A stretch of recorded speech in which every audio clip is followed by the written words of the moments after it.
السلام علیکم. محمد اظہر صدیق اپنے پروگرام میاس نیوز کے ساتھ حاضر خدمت ہے. 6 اکتوبر 2025 توشہ خانہ کا میں نے کہا تھا فیصلہ کن مرحلے میں داخل ہو گیا اور کیا کیا کوتاہیاں غلطیاں بلنڈرز ہیں اس کیس کے اندر.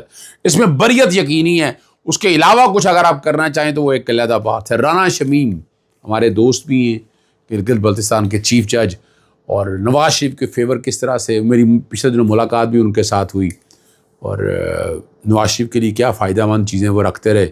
پولیس مقابلے رک نہیں رہے ہیں. اس میں ہائی کورٹ میں نے پٹیشن دائر کیا, کچھ آگے کر رہا ہوں. جسٹس سردار اعجاز اسحاق خان نے بڑا ایک تنقیدی جو خط ہے وہ لکھ کے بہت کچھ بے نقاب کر دیا, اور اب آگے کیا ہونے جا رہا ہے ذرا اس پہ گفتگو کرتے ہیں آج. سب سے پہلی بات ہے, آپ کو اندازہ ہے کہ اسکرپٹ تو ایک طرح سے تیار پڑا ہوا ہے. ابھی تک جتنے بھی عمران خان صاحب سزائے دی ہیں سب فراڈ اور فریب پر مبنی ہیں. کوئی نہ ٹانس نہ سر ہے نہ پیر ہے. جس طریقے سے مقدمہ صرف ایک مقصد ہے کہ عمران, اور میں نے آج تو وانگے دول بھی باہر کہہ رہا ہوں کہ صرف عمران خان کو گرانے کے لیے سسٹم کا ستیہ ناش کر دیا. یہاں تو میں کئی جگہ ذکر کرتا ہوں, وہ 12ویں لوگ ذکر کر رہے تھے کہ یہاں ہائی کورٹ کے ججز ایک حوالدار کو تو بلا نہیں سکتے. یہ لوگ گفتگو کر رہے ہیں, اس کا میں تو نہیں زبان روک سکتا نا, لیکن یہ حالات اور واقعات اب سارے آپ دیکھ رہے ہیں.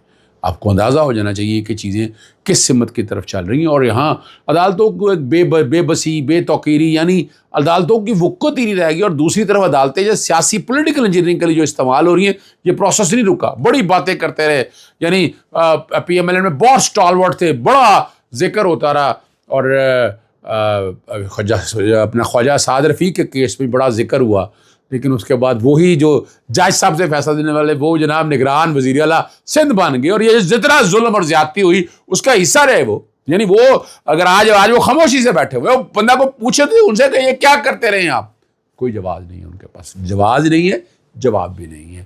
یہی باتیں ہم آپ کے سامنے اب رکھتے رہا کریں گے. اب اس توشہ خانہ میں کوئی بھی نہیں ہے, اور میں نے آپ کے سامنے بتایا تھا کہ رولز میں ترمیم کر کے ماضی فوجداری قانون میں رولز کا ماضی سے اطلاق ہو نہیں سکتا, اور اس میں کوئی جرم نہیں ہے, صرف ایک ہی کیس ہے. اور پھر ہماری عدالتیں جو ہیں, عدالتیں میرٹ پر فیصلے کریں تو یہ زیادتی تو نہ ہونا چاہیے. اس نظام کے کانٹیکس کے حوالے سے اگر ہماری عدالتیں میرٹ پہ اگر چلیں تو پرابلمس کوئی نہ ہو. اور 16 اکتوبر کو پتہ آپ کو القادر ٹرسٹ 190 ملین پاؤنڈ کا جو کیس ہے اس کی اسلام آباد ہائی کورٹ میں سماعت ہے سسپینشن کے حوالے. وہ پھر کوئی نہ کوئی بہانہ بنائے گا, کوئی اپنا جناب پروسیکیوٹر بیمار ہو گیا, ریکارڈ نہیں ہے. مقصد صرف یہ تھا کہ یہ توشہ خانہ کا فیصلہ اس سے پہلے ہو جائے.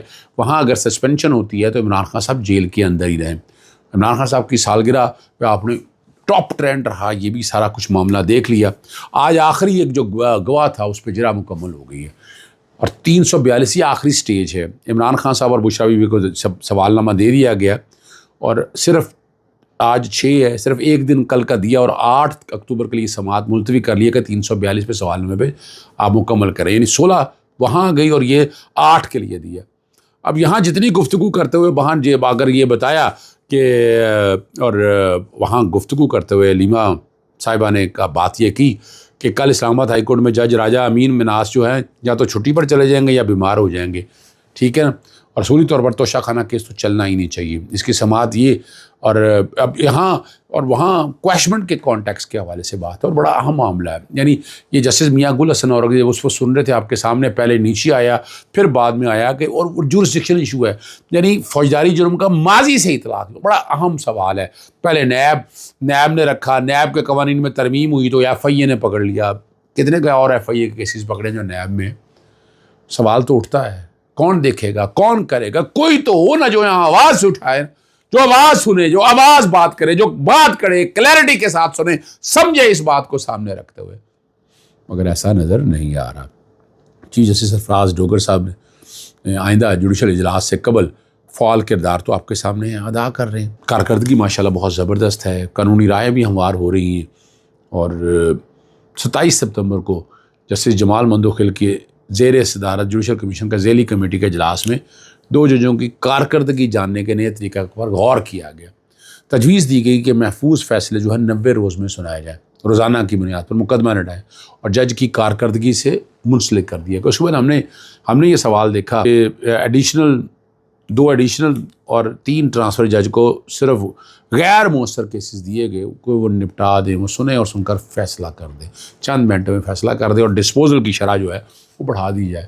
ہم نے دیکھا کہ ہاں اور یہ اور آزاد اور خود مختار ججز جتنے بھی ہیں پیچیدہ اور طویل کیسز رکھے جا رہے ہیں اور وہ کارکردگی جو ہے نا اس کانٹیکس کے حوالے جائے 2 اکتوبر کا اعلامیہ کے مطابق چیف جسٹس سرفراز ڈوگر صاحب کی قیادت میں 7 ماہ میں 10,780 مقدمہ نمٹے. یہ اچھی ہے, میں اس کو نیگیٹیوٹی کے حوالے سے نہیں میں دیکھنا چاہتا, لیکن کوشچن یہ ہے کہ آپ کا جو ایک امیج یا پرسیپشن ہے وہ پرسیپشن یہ آ رہا ہے اور تاہم ان میں سے متعدد کیسز غیر مؤثر قرار دے کر بند کر دیے گئے. پاناما سے متعلق بھی یہ کیس آپ نے وہ دیکھ لیا, اور آج ایک کیس اور لگا تھا رانا شمیم صاحب کا چیف جج تھے گلگت بلتستان کورٹ کے حوالے سے, وہ 2021 کا بیان حلفی سے متعلق ہے. آپ کو یاد ہوگا باقاعدہ وہ خبر لیک ہوئی اور ان کا جو بیان بنانے کی کوشش کی. وہ میرے سے رانا شمیم صاحب کی ملاقات ہوئی, انہوں نے کہا میرے گھر, میں نے یونیورسٹی میں وہ وائس چانسلر کے طور پر تھے تو وہ بات کی کہ وہ لگ نہیں سکتے تھے, جب وہ ریٹائر ہوں تو قرضے کے کانٹیکس کے حوالے سے بات ہے.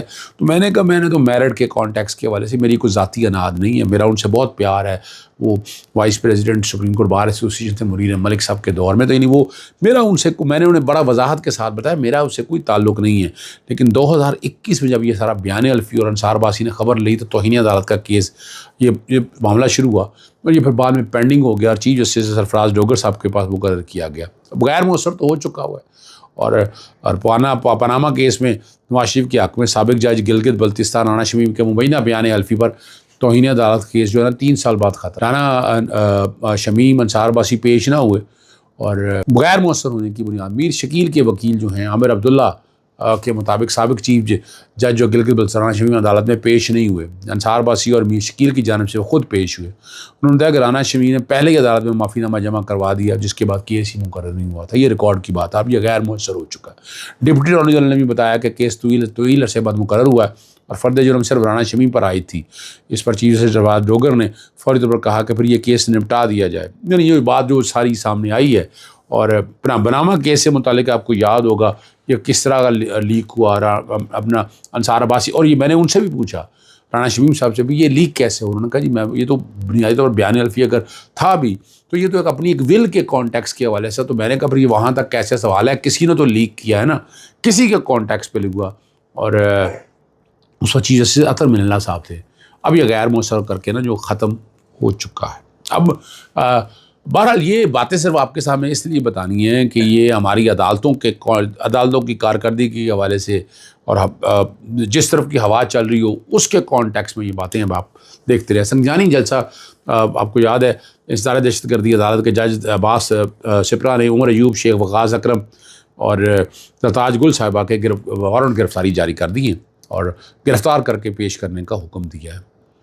وہ سزائیں ہو چکی ہوئی ہیں. سزاؤں میں اب وہ جب تک سرنڈر نہیں کرتے ہیں تو یہاں بھی بنیادی طور پر اب یہ الٹیمیٹلی جو ہے وارنٹ نہیں جائیں گے تو یہ اشتہاری کی طرف لے کر جائیں گے. تو یہ فوج جو نظام ہے نا جس طرح عدالتوں سے کھیلا جا رہا ہے وہ آپ کے سامنے بڑا واضح. اور آخری ہاں ایک بات یہاں بڑی ضروری ہے, یہاں جو پولیس مقابلوں میں لوگوں کو ذاتی ظلم ہو رہا ہے. میں نے آپ کو یاد ہے علی رضا کے والد کی طرف سے پٹیشن دائر کی, وہ پھر انہوں نے CJD نے پیش کر دیا اور جیل میں جا چکے ہیں وہ. لیکن اس کے خلاف ابھی بھی کوشش کی جا رہی ہے کہ حالات اور واقعات ایسے بنائے جائیں کہ جس میں یہ ایشوز اپنی جگہ پر چلتے رہیں. اور یہاں میں نے جسٹس سلطان محمود صاحب کے سامنے بھی یہی بتایا, وہ بیان دیا کہ جناب وہ گرفتار ہو کے پیش ہو گئے. میں نے کہا نہیں, یہ رکنا چاہیے. یہ نہیں ہے کہ ہر کوئی آدمی پٹیشن دائر کرے اور صرف بیان دے کے یہ معاملہ ختم کر دیا جائے. ہمیں ان پروسیس کو روکنا ہے. لیکن ایک آخری جو بات جیسے سردار جاز خان کا جو خط ہے نا, سخت تنقیدی خط سامنے آ گیا, اردو زبان میں تحریر کیا گیا. اور اس کی وجہ یہ بھی ہو سکتی ہے کہ لوگ سمجھ رہے ہیں جسٹس کے نام لکھے خط کی کاپی تمام ججز کو ارسال کی گئی ہے, اور انہوں نے فل کورٹ میٹنگ سے متعلق خیالات کا اظہار کیا کہ دنیا میں آرٹیفیشل ذہانت کا استعمال عدلیہ میں شدت سے زیر بحث ہے. آرٹیفیشل ذہانت کے عدلیہ کے استعمال کے مخالفین کا کہنا کہ یہ پروگرامیبل ہے. جو روبوٹ کرسی انصاف پر منصب کیے جائیں گے وہ پروگرامنگ کے مرہون منت ہوں گے. ان کے فیصلے جو ہمیشہ ان پروگرام کے تابع ہوں گے جو انہیں فقتاً فوقتاً جو فیڈ کیے جاتے ہیں. یہ کہ کمپیوٹر یا روبوٹ موقف حق یا آزادانہ رائے رکھنے کے قابل نہیں ہوں گے. اس سے قبل اس نقطہ نظر سے آپ کا اتفاق نہیں کرتا تھا, لیکن فل کورٹ میٹنگ کے بعد انہوں نے کہا میرا نقطہ نظر بدل چکا ہے. اور یہ جو ہے نا ناقدین کے لیے, اور آپ کو یاد ہے فل کورٹ کے اجلاس کے بعد 3 سپتمبر کو یہ سارے معاملے اپنا جو ہے نا فل کورٹ کے آرٹیفیشل ذہانت کے خلاف ہے. اس پہ اب بہت واضح طور پر چیزیں آ چکی ہیں. تو یہ اب ذرا کنٹروورسیز بتا رہی ہیں. یہ بہت کچھ کہے گا، پھر ذکر کریں گے. اجازت چاہتا ہوں. السلام علیکم. اللہ حافظ. پاکستان زندہ باد.